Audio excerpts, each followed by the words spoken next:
Hello students, today in this audio video I am going to explain you the very first chapter of macroeconomics class 12, introduction and structure of macroeconomics.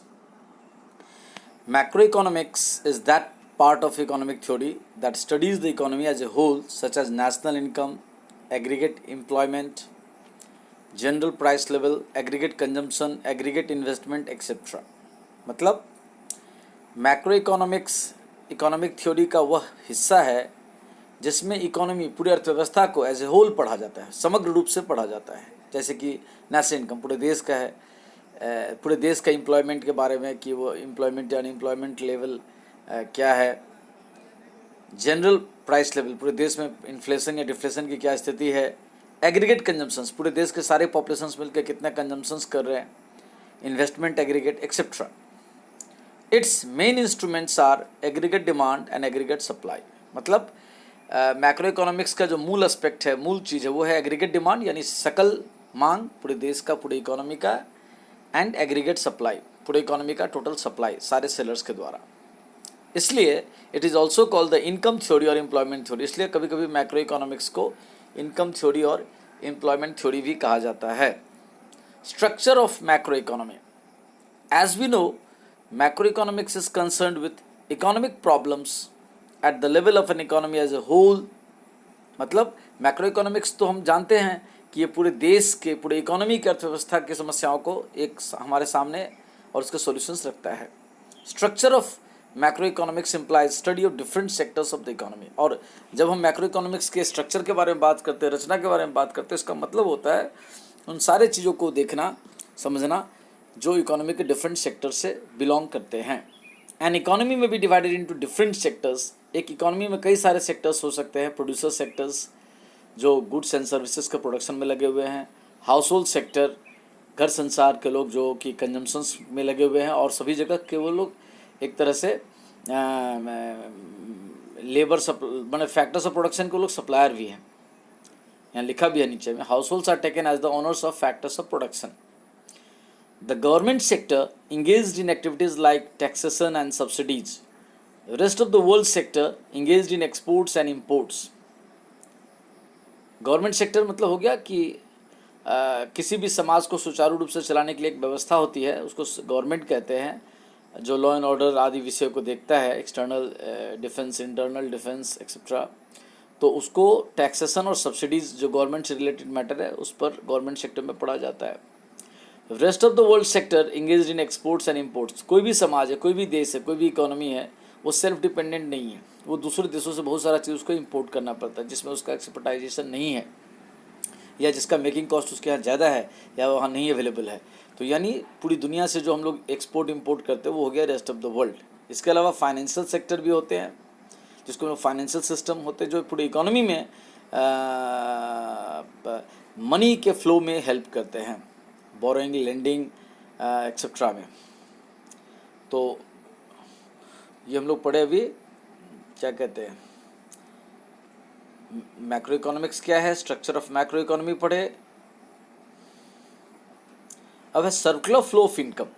ये जो producer sector है, house hold sector है, government sector है, rest of the world sector है, इन सभी के बीच में goods and services का फ्लो होता है। यानी एक दूसरे को गुड्स एंड सर्विसेज प्रोवाइड करता है, फिर दूसरा पहले को कुछ गुड्स एंड सर्विसेज प्रोवाइड करता है, और बदले में फिर एक दूसरे के पास मनी का भी फ्लो होता है।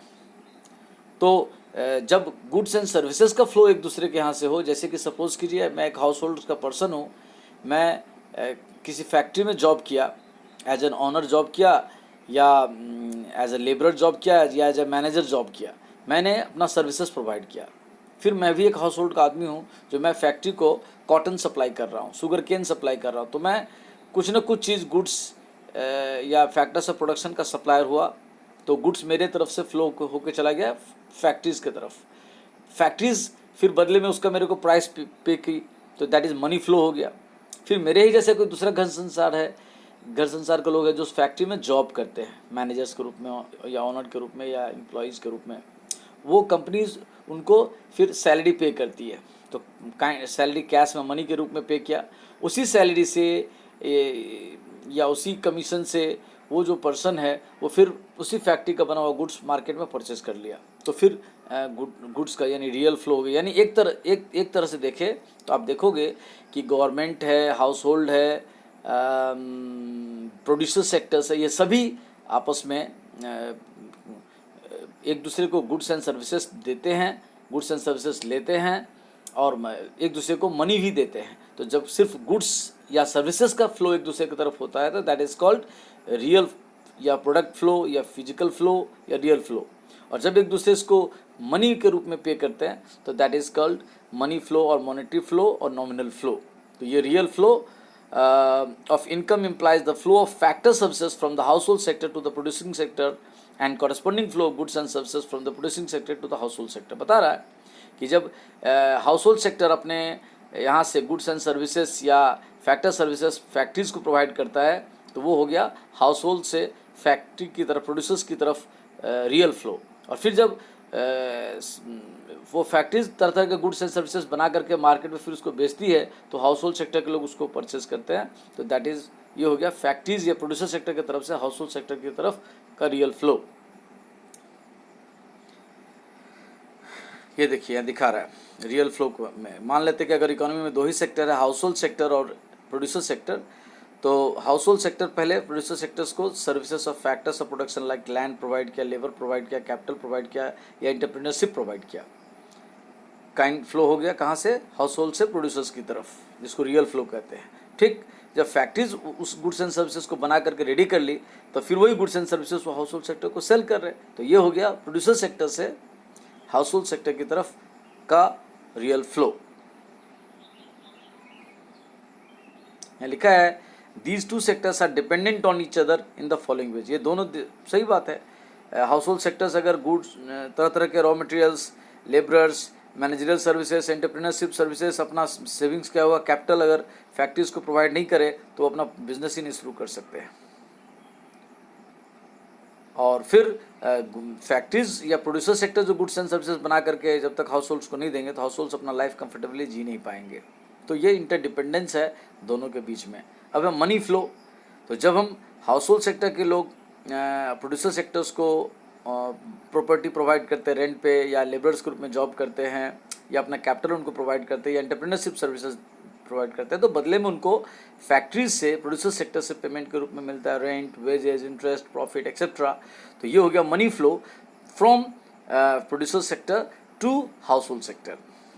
और फिर हाउस होल्ड सेक्टर उस कमाए हुए पैसे से सारे प्रोड्यूसर सेक्टर्स के द्वारा बनाए गए गुड्स एंड सर्विसेज को परचेज करने में, कंजम्पशन करने में वो पैसा फिर स्पेंड कर देते हैं। जैसे कोई हम में से कोई मोबाइल रिचार्ज कराया, कोई हम में से ग्रॉसरीज का सामान खरीदा, कोई हम में से बाइक परचेज किया, कार परचेज किया, क्लोथिंग परचेज किया, मैगी परचेज किया, नूडल्स परचेज किया, बिस्किट्स परचेज किया, ये जब भी हम परचेज किए तो ये हो गया हमारा कंजम्पशन एक्सपेंडिचर्स। तो इस तरह से हमारे पास जो पैसा मनी फ्लो के रूप में रेंट, इंटरेस्ट, प्रॉफिट, वेजेस के रूप में जो हाउस होल्ड सेक्टर के पास आया था, वही पैसा फिर या उसमें से बहुत सारा पैसा कंजम्पशन एक्सपेंडिचर्स के रूप में वापस फिर प्रोड्यूसिंग सेक्टर्स के पास चला जाता। तो इस तरह से ये give and take money flow और गुड्स फ्लो या रियल फ्लो के रूप में चलते रहता है। वो यहाँ पे समझाया हुआ है। ठीक है,